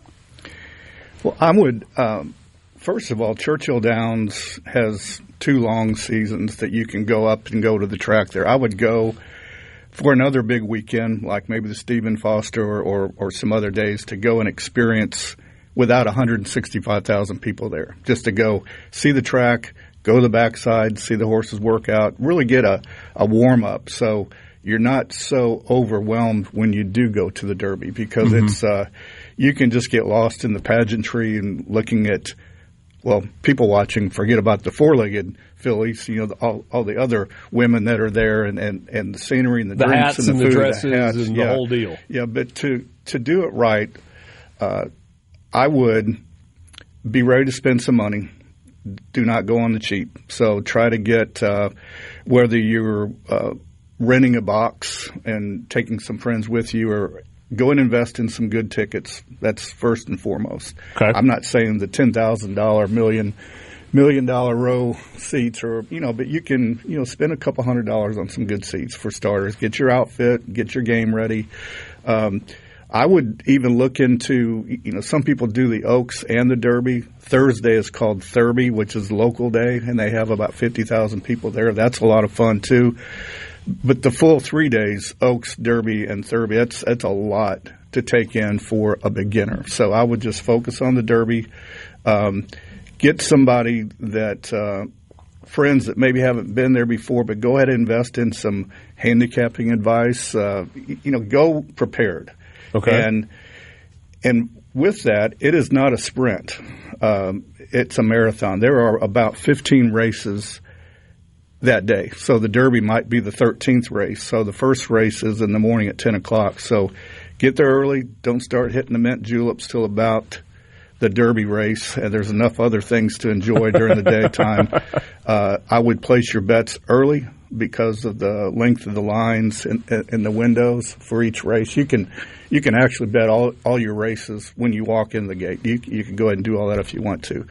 But the experience then, if you're driving in from out of town, it is almost impossible to get hotel rooms. And if you do, it's like an Ole Miss or State game. You're paying for 3 days, and the prices are like triple than what you would normally pay. So, but you've got to stay somewhere. So whether you want to stay in Indiana or find a farm to rent, for the weekend. So that's obviously a key part of, or if you have friends, happen to have friends to stay there. But then, of course, as we look for food tourism, lining up the after events, for dining and where you're staying, where you'd like to go, but really going for the day, get there early. I'm always, if you're not early or late in anything for me in life, but be there to enjoy the whole day. It's a long day. You're going to spend a lot of money, but get there to enjoy every race. And unlike other days of racing, just about every race on Derby Day is like a maiden special weight where a horse hasn't won before, but the purses are huge. So you have some really great horses, but then they're either stake races, graded races, the rest of the day. So every race is maybe the best race you've ever seen in person if you've never been to the track. So it's an unbelievable day at the track. When you buy your seats, try to get them under cover in case it rains, because they will run in the rain too. So that's another thing. That's why I would mention to someone to maybe go to the track early and say, hey, I think I want to sit up there or sit over here, and really do your homework so you don't have to focus on that later, that you're going to enjoy the experience. So that's just getting there, having fun. That's part of the fun. Some people wouldn't even listen to anything that I say. They might just like that horse because he has pink silks, or likes the name of the horse, or likes the name of the jockey, or there are no rules in handicapping. You can do whatever, however you want to, but at the end of the day, after all the ideas, you could just even where you're sitting, you could go and talk to 30 people around you, ask who's betting on what, and you'll get 30 different answers, and they'll tell you why they're betting. But after that 2 minutes, it's over with, and the answers are right there in front of you when they run across the finish line. And it's I can't explain just the feeling and the drama of being there. Craig, I've never been to the Derby, but I was in Kentucky one year on Derby weekend. I was actually in Lexington for a baseball series, and they played the baseball game early in the day because the entire state of Kentucky stops for post time at the Derby and all that. Right. And so we went to Keeneland, where they had a simulcast going, and there must have been 40 or 50,000 people that were at Keeneland when the Derby was being run in Louisville, 2.5 hours away, or in terms of the distance between the two. It really is an incredible scene, and I'm curious, it's part of the culture in Kentucky. Is it part of the culture year-round? It is. I actually lived in Kentucky for 10 years, and that's where my true love for the horse racing came into play. The family that I married into at that time had a horse farm, 30-acre horse farm out in Goshen, Highway 42, where a lot of the horse farms are in Louisville, in that area. And it really, it's year-round, but it starts in January when the foals are being born, the yearlings are popping out, and they're out in the fields, and the Derby prep races are happening starting back in December, and who's going to run, who's qualifying. But it really starts in January, and then after the Derby, then you look at the Preakness, and you look at Belmont, you look at this year at Keeneland will be the Breeders' Cup this fall. So to answer your question, it really is year-round, but it really kicks into gear in the early spring.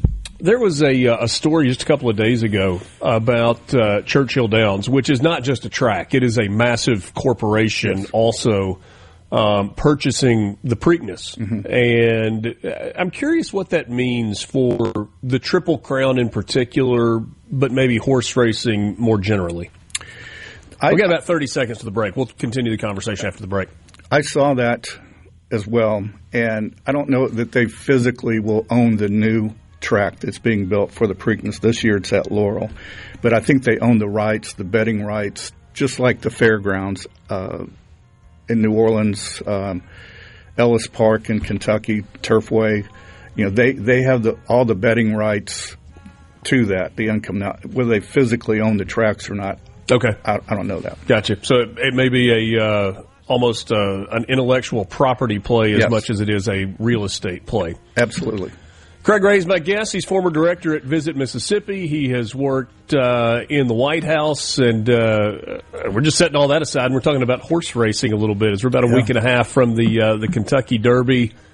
Is a good way to start by perhaps going to Arkansas or one of the smaller tracks. We'll talk about that coming up next. Mornings with Richard Cross, Super Talk Mississippi, presented by Community Bank. From the Venable Glass Traffic. You're waking up to what matters. Mornings with Richard Cross on Super Talk Mississippi.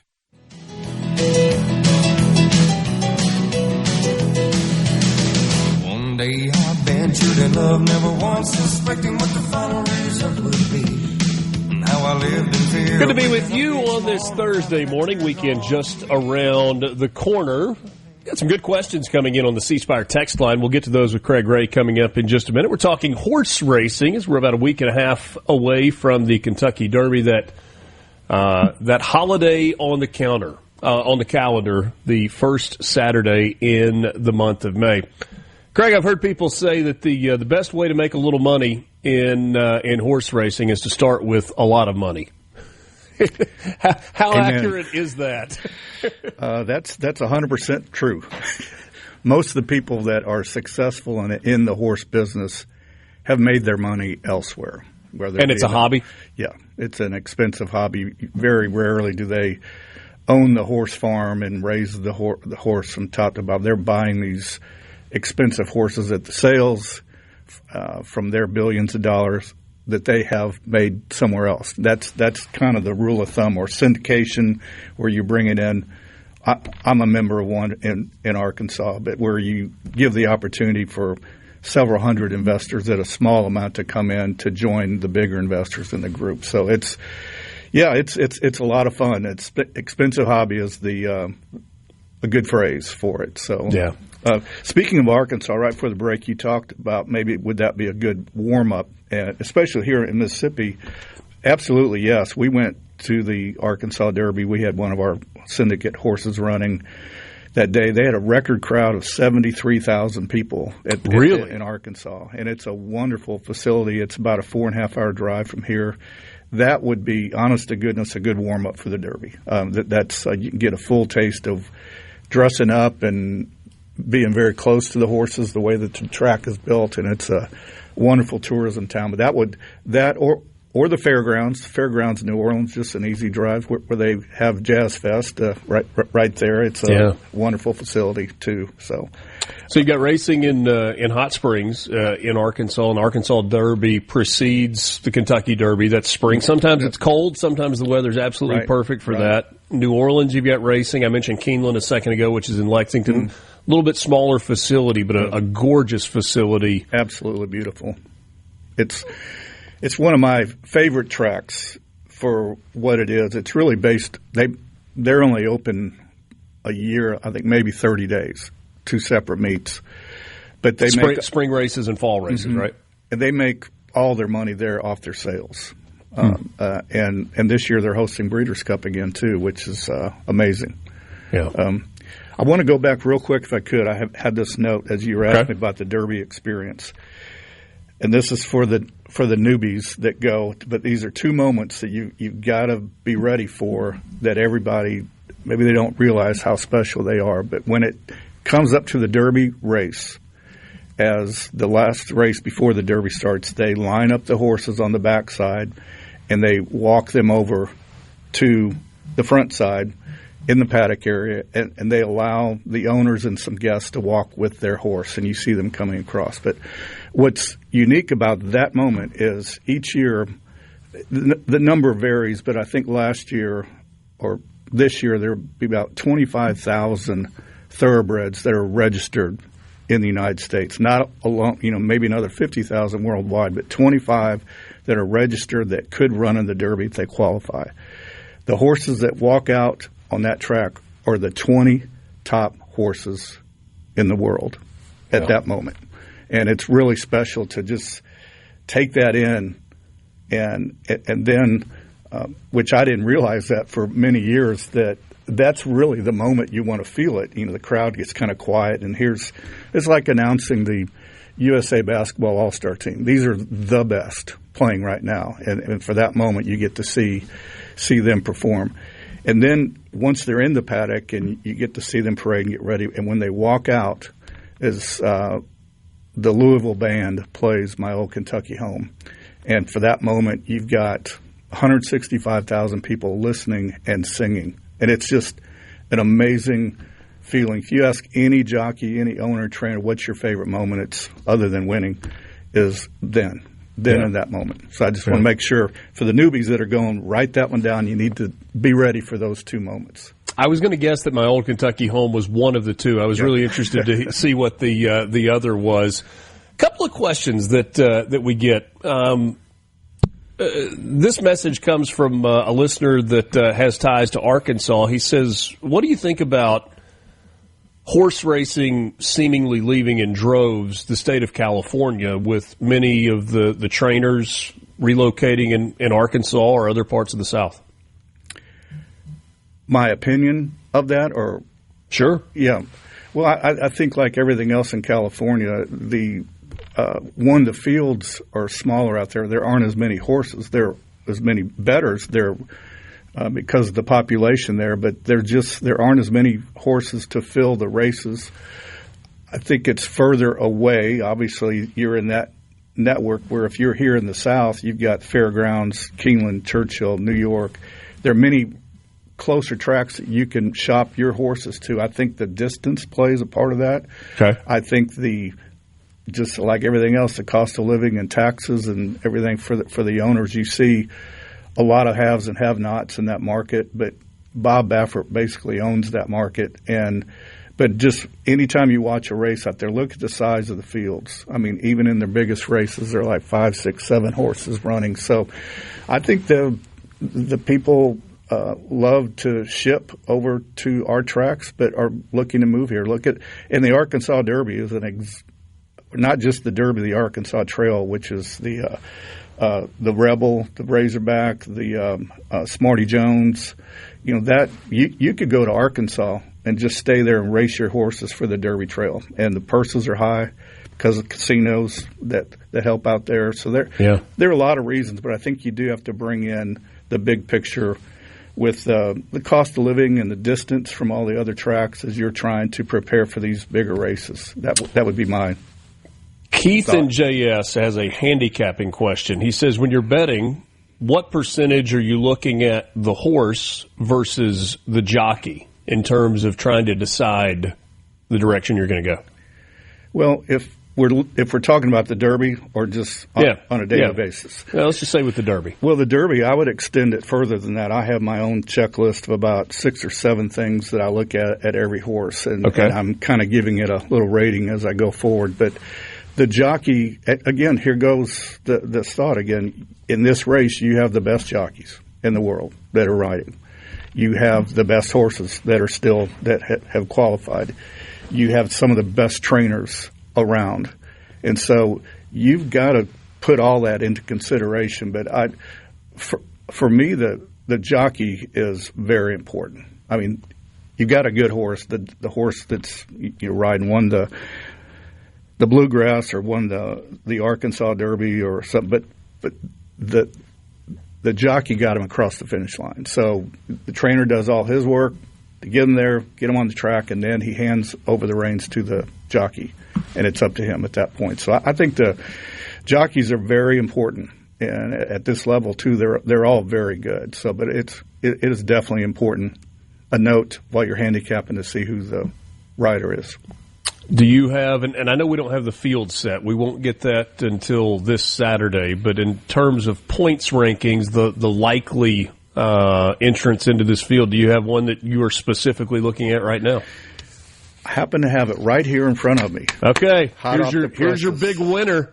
And I'm going to give you my group bet, and then I'm going to nail it down to one. So I like to start, if I'm sharing with someone, I give them my top 6 picks, and you can do, if you want to box them all in a trifecta box or break it out in exacta box or individually, that will be, but these are the top 6 by numbers and rating. Then I'll throw in a Japanese horse, which is in that because they have been knocking on the door to win the Derby. They won Breeders' Cup last year, and so I include one of the Japanese horses, and then I do a long shot. That just means this is one that not in the top 7, but could surely upset everybody. I think everybody wants to have an upset. I mean, something that pays 30, 40 to 1. So I like these are the horses I like, and then I'll give you the one that I'm focusing on. So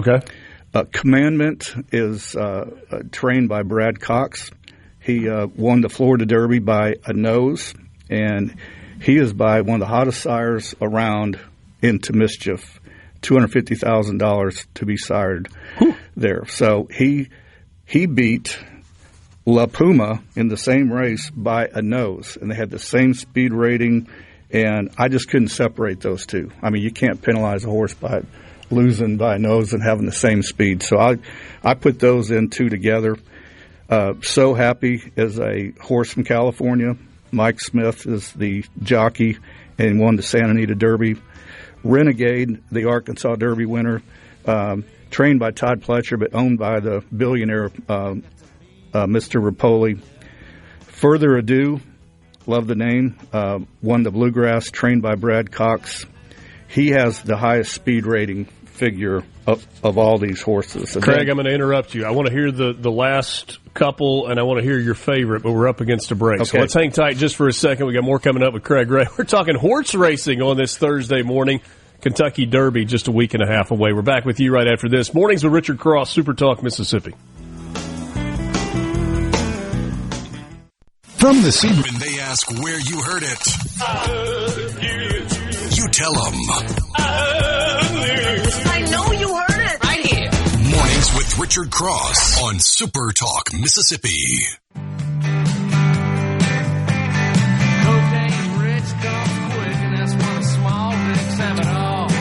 There are so many different elements of the Kentucky Derby that are interesting to different people, and I think it's all in the eye of the beholder, whether it's feeling the goosebumps when you hear My Old Kentucky Home, whether it's watching the horses that Craig was describing make their way from the stables to the paddock and then ultimately to the start gate. For me, and this is professional admiration, Travis Stone is the track announcer, and the way he calls that 2.5 minutes through binoculars, where he has managed to memorize the silks, the jockeys, the numbers, the horses, and basically do it without notes, although he has a little bit of a cheat sheet that's kind of draped around his neck, is really, really incredible. There's a lot that's incredible about the Kentucky Derby, and it's now a little less than a week and a half away. We're visiting with Craig Ray, former director at Visit Mississippi. He has worked in the White House with a number, multiple administrations. But he is also a horse racing enthusiast, has been to over a dozen derbies, and we were talking about some of his favorites. We made it through 5 of them. Commandment, the Puma, So Happy, Renegade, Further Ado. So I think that means you have 1 left in your group of 6 favorites. I will include the Japanese horse. There are 3. And there's actually a Japan Road to the Derby horse races that are run in Japan that the winner of that series automatically gets into the Derby. That's something that's been set up in agreement with Churchill Downs and the Racing Association there. And the winner there this year was Dannon Bourbon is the name of the horse. And so he is undefeated and looks good on paper. And the unique thing, too, that we didn't talk about from years ago when my first Derby I went to, now you have YouTube where you can go back and watch every one of these races that they won and do your handicapping visually as well, where you can see the Bluegrass, you can see the Arkansas Derby, the Virginia Derby, all these races where they accumulate points. So the Japanese horse would include that. They're due to win at some point. And then my long shot, which they used to call, if you recall, the Bud long shot, was when they'd list the long shot in each race, is Silent Tactic. And Mark Cassey is the trainer, and he's also by Tacitus, which is a very hot sire right now. One of our horses is bred to the same sire. Finished a really good second in the Arkansas Derby. What I like about him is he's a closer. So he's not going to be on the lead the whole time, but he's set up to where he's running hard at the end. And I liked him. I was actually there for that race, and it was I think he qualifies in that category for me. Okay. But do you want me to give me the? I do, but let's build up to it. All right. So since 1919, there have been 13 Triple Crown winners, including a 37-year stretch between 1978 and 2015 from when Affirmed and American Pharaoh won the Triple Crown. I don't think there's any doubt that the most famous horse ever is Secretariat. For that 1973 run where he ran the fastest combined times in the Derby, the Preakness, and the Belmont. I want your favorite for the Derby, but I also want to know if there is a legitimate chance that this is a Triple Crown threat this year. That's a tough question because the top 6 that we shared, they are all very capable of doing that. Okay. I think it's unique this year because the Preakness will be run at Laurel Park, not the normal Preakness track.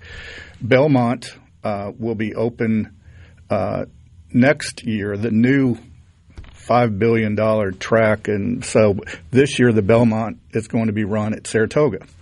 So if there was one, there'd be all kinds of notes. Well, he didn't run on this track or that. But I think there are two in here that can do that. All right. Who you got? Well, the one I'm picking is for the Derby is one of those, but I'll save that for last. But I think Renegade is who would be one of my probably second or third choices. Is wonderful breeding by End of Mischief, one of the hottest sire right now.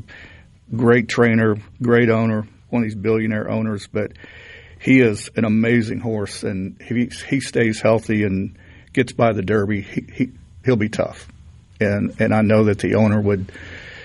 He likes to be on TV and give it a go, so I think he'll keep him on that trail. Okay, but that's not the one that I like. I like Further Ado to win the Derby. Brad Cox trains him. He has the fastest speed buyer of all the horses. Won the Bluegrass Derby handily by 11 lengths.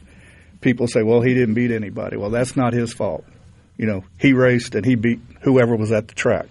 And it was a grade 1. And it's been a while since somebody's won from the Bluegrass, but I think this could be a year for that. And so that would be my choice if I'm doing a single. And so I'll put a disclaimer on there that if everybody bets on the horses and they all lose, I didn't get paid for this. It's just my advice. But if I win, donate to SuperTalk in one of their charities, maybe the Palmer Home or something. There you go. I like that. Robert in Clinton agrees with you. He sent us a message on the C Spire text line, said Renegade is a beast. C Spire text line open to you, 601-879-4395.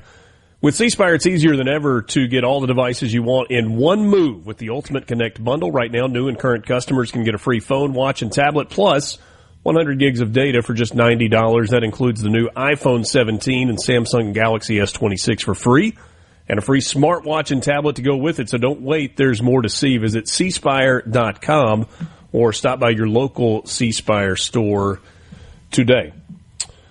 Are we ever going to get to a point where we have parimutuel wagering in Mississippi? Well, it's here already. There are about five casinos you can go to, but as far as but not widespread the way it is in some places. Well, I think if given the opportunities, the problem is right now there's no mobile gaming. So if someone wants to go and place a bet, they've got to go to a track. And parimutuel is day of betting, so you can't bet like, hey, I'm going to casino this Monday and there's a race Saturday. You can't place a bet. That's just the way it is at every track. Parimutuel is day of. All right. So without having mobile gaming, it takes that opportunity away unless you go to a track. And there are a couple of casinos on the coast that have a really nice sports book area, and they have parimutuel racing opportunities there. So, but Vicksburg does not anymore. I think you can bet off of a computer. They don't even have screens, and I'm not sure of the others, but I know there are a handful on the coast that you can do it. But mobile gaming is the challenge. Yeah, and that's this conversation that's been ongoing with the legislature for the last few years. The House has been a go on that. The Senate has not. We have talked with a number of people on the Senate side of things and have gotten varying answers as to why.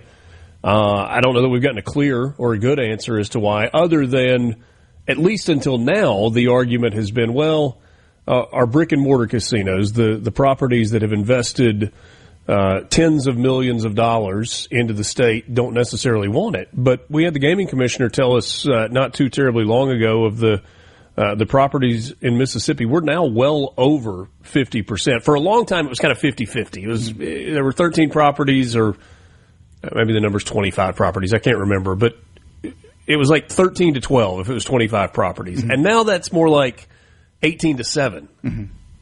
It's like, are we going to get there or not?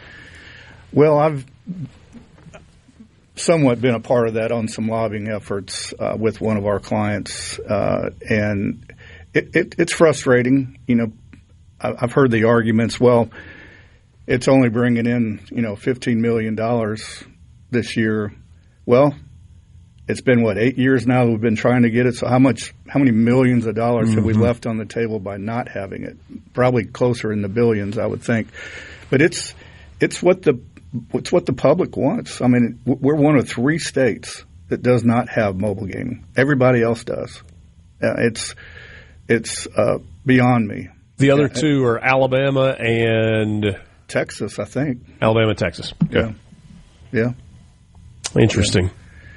And you go to like Arkansas and Churchill Downs, a lot of people, the hardest part going to the Derby used to be is placing your bets. So by the time one race is over with, you had to get back up, go get in line, get you a beer, whatever, and you just do that cycle again. Now with gaming apps, that you can stay in your box, enjoy the day of races, and bet from your group or with your group. And that's, I think it's. We'll just keep knocking it down each year, but I have my own personal reasons why I think it's not being passed. But that's another interview. Craig, I appreciate your time. It's been a fun conversation. Thank you. I enjoyed it. Happy Derby weekend next weekend to you, and I hate you'll miss it in person this year. Mornings with Richard Cross. We're going to wrap things up with you on the other side of this timeout.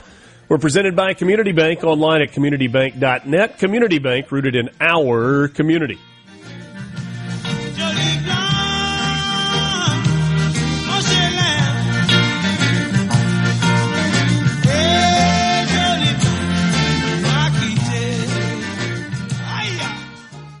From the Venable Glass Traffic Center. SuperTalk, Mississippi. You heard it here first.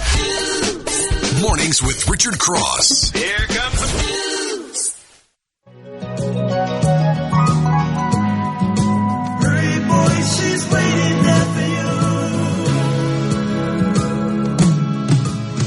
Gonna take the life to drag me away from you.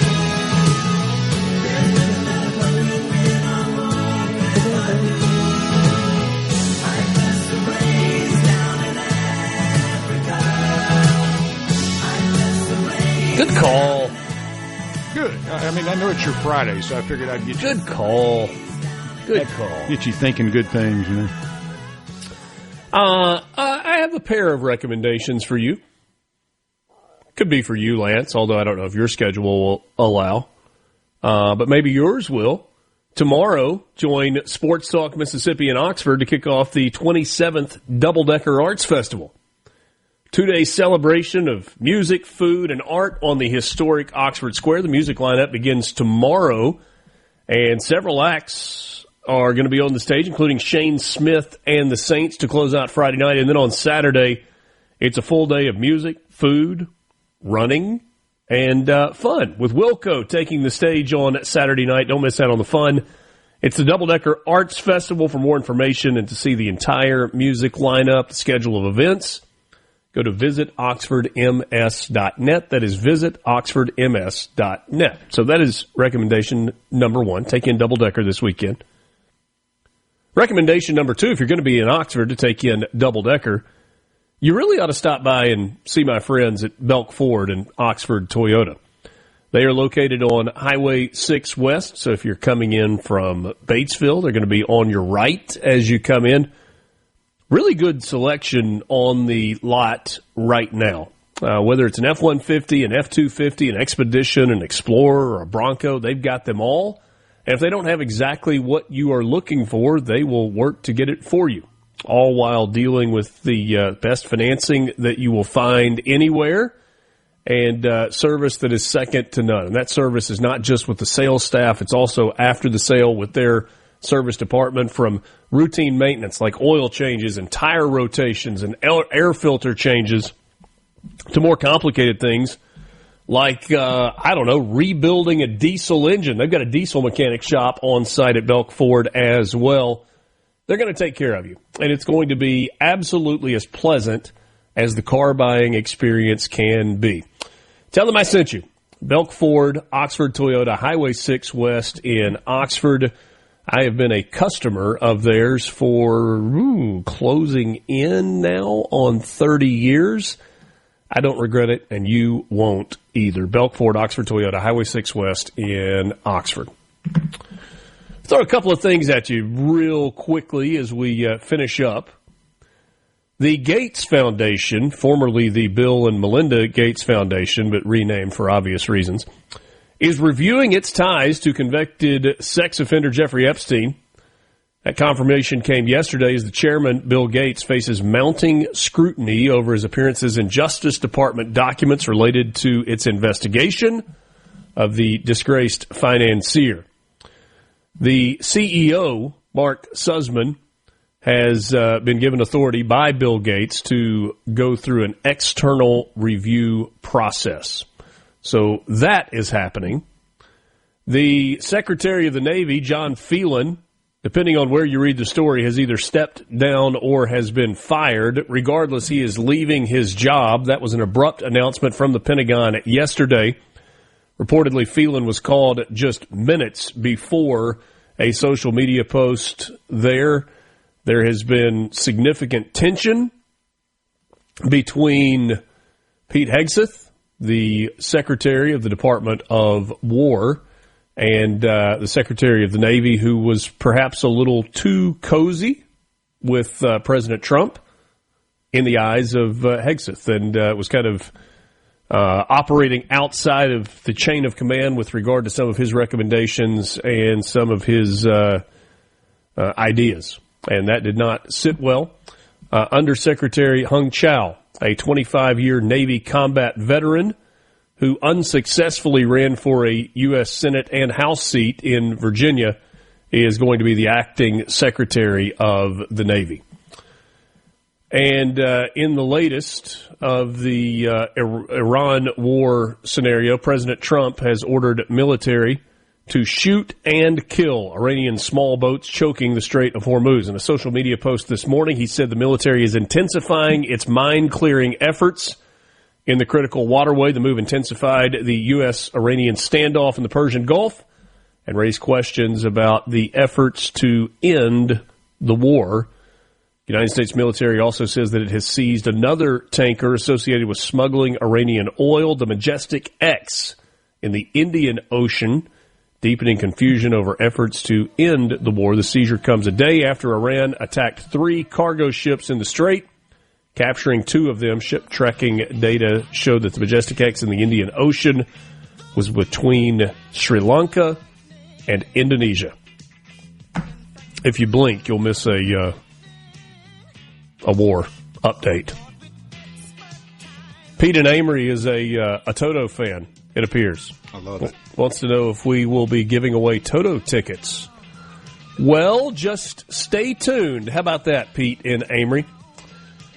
Thanks for being with us. Appreciate Peter Costa joining us. Also, a fun conversation with Craig Ray about horse racing and the upcoming Kentucky Derby. For my running buddy Lance, I'm Richard. This is Mornings with Richard Cross. Super Talk Mississippi, presented by Community Bank.